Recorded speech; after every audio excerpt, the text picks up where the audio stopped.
So you're always looking for shortcuts, huh? I can't believe you're saving the same dishes as last year. I don't need a disgraceful daughter-in-law like you. Understood. Well then, I'll leave. Huh? After that, I received a bunch of calls from my husband. Please, help me, Rose. Something terrible has happened at my parents' house. Rose, I'm begging you. My name is Rose, and I am 38 years old. I've been married to my husband Tom for 5 years. We first met in college, where he was my senior. We got to know each other through the same club, but we didn't date or anything at that time. Then, we reunion at a club annual reunion after becoming working professionals. Talking to Tom after such a long time was enjoyable, and that's what led us to start meeting each other. After a few dates, we officially began dating, and things went smoothly. After about 3 years of dating, he proposed to me. Feeling ready for marriage, I immediately accepted his proposal, and that's how we decided to get married. We promptly went to both sets of parents to announce our marriage and completed the formalities of meeting each other's families. We had a successful wedding ceremony and embarked on our marriage life happily. I worked hard to cook delicious meals for my husband. This is really good. Really? I'm glad to hear that. I'm a lucky guy to have a wife who's good at cooking. I was happy to receive compliments from my husband. However, a few months into our married life, I started feeling dissatisfied with my husband. The main reason was that he didn't help with any household chores. He said he had never cooked before, so I understood that aspect. But I still wanted him to contribute by doing cleaning and laundry. I'm not a full-time housewife. I work as a regular employee just like my husband. So it's simply unfair that I shoulder the entire burden of household chores. Hey, Tom, could you help me a bit too? Later. During weekends, when I was doing laundry and cleaning, I would ask my husband for help, but he would just give me vague answers. In the end, he wouldn't lend a hand and instead play games or watch TV.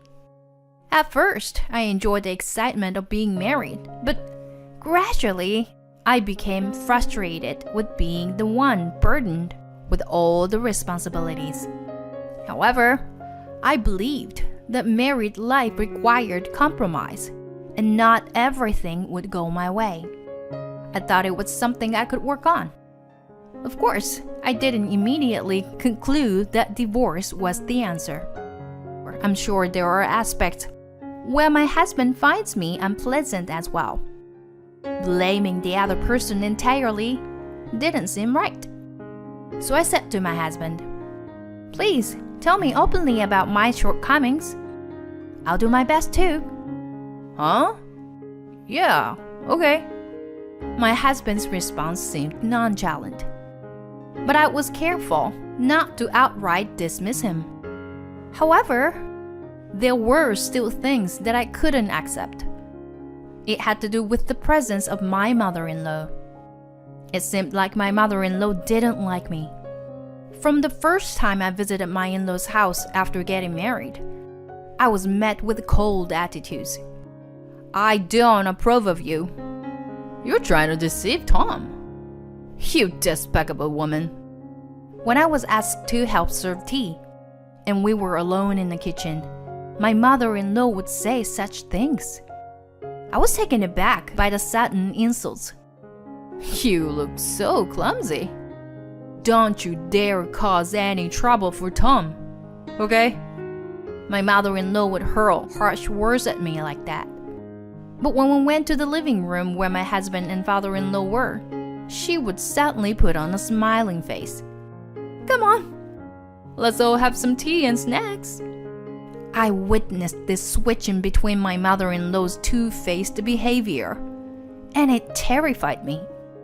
I'm sure my husband thinks I get along well with her. since getting married. We had been visiting my in-laws' house every month. Could you just go alone, Tom? I'll stay home. Even when I gently declined going together, my husband would insist. But Mom is looking forward to seeing you, Rose. Saying that, he would forcefully take me along. Every time, I felt extremely uncomfortable. I couldn't bear the thoughts of having such stressful dates several times a month. So, I decided to discuss it with my husband. Tom, it's about your mother. The truth is, whenever I'm alone with your mother, she always bullies me. Huh? When I honestly opened up to my husband, he was surprised. That's why going to your parents' house every month has been difficult for me. When I said that, my husband laughed. Huh, what are you talking about? There's no way my mom would do something like that. She's the sweetest person ever. Besides, she always speaks to you with a smile and kindness, doesn't she? No, that's only when you and your father are around. My mom isn't that clever. She can't switch between different faces. My husband didn't believe a word I said. I wondered how I could make him believe me. After much thought, I came up with an answer. I decided to record our conversations when we were alone. So, the next time I went to my in-laws' house, I recorded the conversation with my mother-in-law. And when I came home, I played it for my husband. You truly useless as a wife, aren't you? What kind of parents raised a failure like you?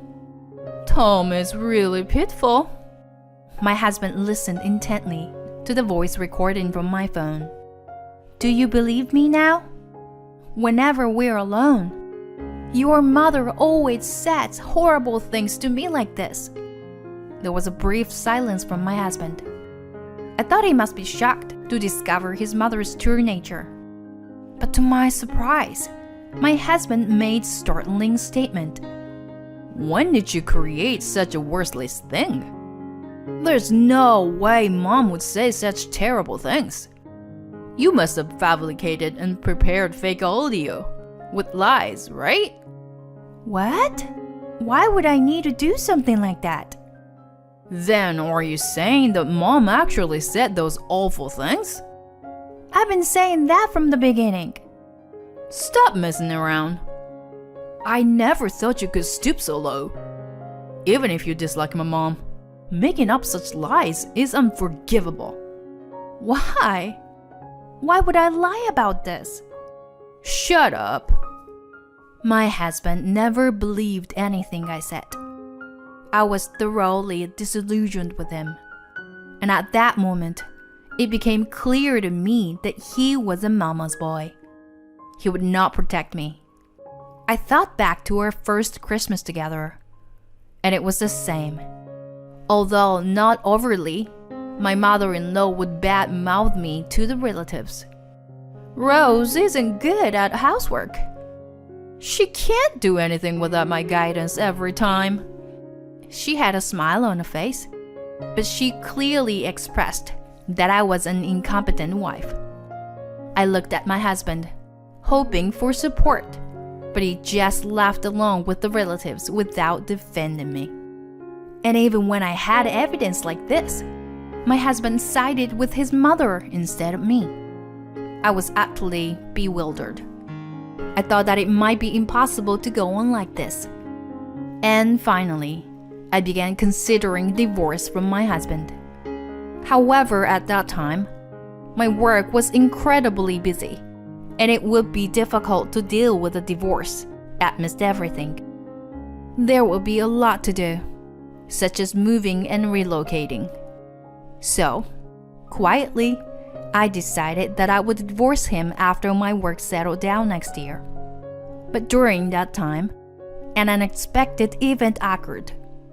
It happened during Christmas, when, as usual, the entire extended family gathered at my in-laws' house. I was busy as usual, bustling around since early morning, cleaning, going to buy groceries, and preparing food in the kitchen. Then, just as the banquet was about to begin, my mother-in-law approached me and said something like this. "Hold on! Are you serving the same menu as last year, by any chance?" "Huh? Oh, well, yes, but..." As I answered, my mother-in-law widened her eyes and became angry. "Honestly, you always think about taking shortcuts like this. I can't believe you're serving the same dishes as last year." But there is a reason behind this." As I tried to explain, my husband entered the kitchen. "What's going on?" "Tom, honey, listen. Rose made the same dishes as last year. Can you believe it?" "What? Are you slacking off, Rose?" "No, it's not like that. I was just about to explain to your mother. There are circumstances behind this." "What circumstances?" "It's probably some silly reason anyway." "Exactly. We don't need a disgraceful wife like her." With my mother-in-law and husband blaming me like that. And to make matters worse, my mother-in-law threw away the food I had prepared into the trash. "What are you doing?" "I can't let the relatives eat the same dishes as last year." "Yeah, Mom's right. You really are a terrible wife." "Well, we have no choice. Let's get high-end catering. Rose, you'll cover all the expenses." Saying that, my husband made a phone call to a catering service he knew. I had reached my breaking point. "All right, I understand. Then I'll leave." "Gladly." What? My mother-in-law and husband were surprised by my statement. "What are you saying?" "Well, you said you don't need a disgraceful wife, right? So I'm leaving." Wait! How selfish can you be?" "Excuse me?" "You say that.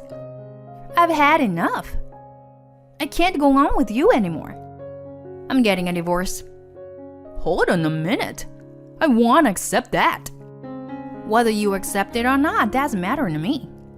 Continuing our married life is just not possible for me." Saying that, I grabbed my bag and left my in-laws' house. My husband desperately tried to stop me, but I ignored him and went back home. Then I packed my belongings and returned to my parents' house.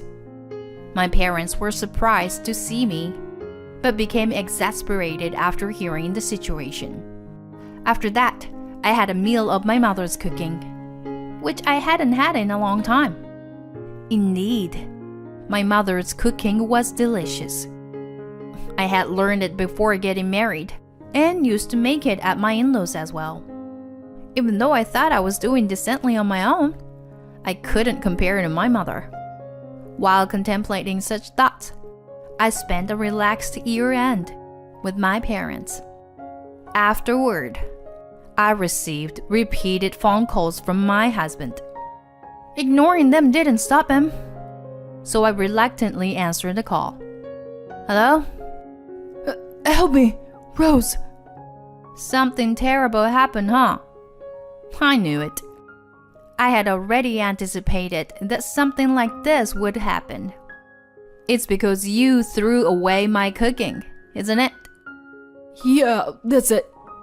If only you would tell me about that." "Huh. Before explaining anything, you and your mother were busy blaming me, weren't you? And on top of that, it was you who threw away food, right?" Well, that's... Anyway, please come with me and explain." "No. What would you want me to explain anyway? That my cooking was thrown away?" "No, that won't work. Can we say that the seasoning went wrong and the food turned out bad, so my mother had no choice but to throw it away?" "Kidding me? Absolutely not." But I thought you would help me and my mom. I've been through a lot because of both of you. Why should I help you? But if things continue like this, we'll be drowning in debt. Debt? What do you mean? When I listened to the detailed story from my husband, I was shocked. The reason why I made the same dishes as last year was because it was a request from my mother-in-law's sister, Donna. Donna has been suffering from a serious illness for the past few years, and her options for food have become limited. However, she mentioned that she enjoyed all the dishes I made last year and was able to eat them without any issues. That's why she asked me to make the same dishes this year as well. When my mother-in-law threw away the dishes I made for Donna, there were actually relatives present who witnessed the entire incident and the exchange between us.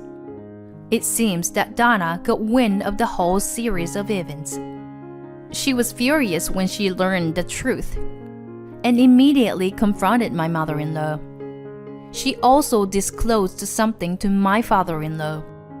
I have kept silent until now because my sister pleaded with me, but she had an affair 6 years ago. The person she had an affair with was also married, and his wife demanded a large sum of compensation from them. I reluctantly stepped in and paid the compensation on her behalf. My sister begged me repeatedly not to tell you or Tom about this, and said it was a momentary mistake. I didn't want to ruin your family, so I kept it a secret. However, I couldn't stand my sister's recent behavior towards Rose anymore. It was unforgivable for her to throw away the food Rose made for me, which I appreciated so much. I intend to reveal everything in front of our relatives. Donna reportedly exposed my mother-in-law's wrongdoing to the relatives. My father-in-law was furious, and the relatives left. The expensive Italian catering that my husband had requested ended up being wasted in an instant. My mother-in-law was handed a divorce settlement in order to pay compensation, putting her in a difficult situation. That's why they came to me seeking help. However, I no longer love my husband, and I dislike my mother-in-law as well. In the first place, it's her own fault, and it has nothing to do with me. My intention to divorce hasn't changed. I don't mind going to court. I'll have my lawyer contact you. Well then, I said that and hung up the phone. Afterwards, my husband, fearing the trial, agreed to the divorce terms, and I was able to get divorced successfully. As for my ex-mother-in-law, she was kicked out of the house. She moved in with my ex-husband, but both of them are burdened with debt, so their lives are difficult. Meanwhile, I decided to live with my parents for a while. Currently, I can allocate most of my income to savings, and my life is quite comfortable. I am really glad I was able to cut off that bad connection. For now, I plan to increase my assets and eventually aim for semi-retirement. I can learn more cooking from my mother, and making elaborate dishes has become my hobby as well. I'm thinking of taking my parents on a trip abroad next year.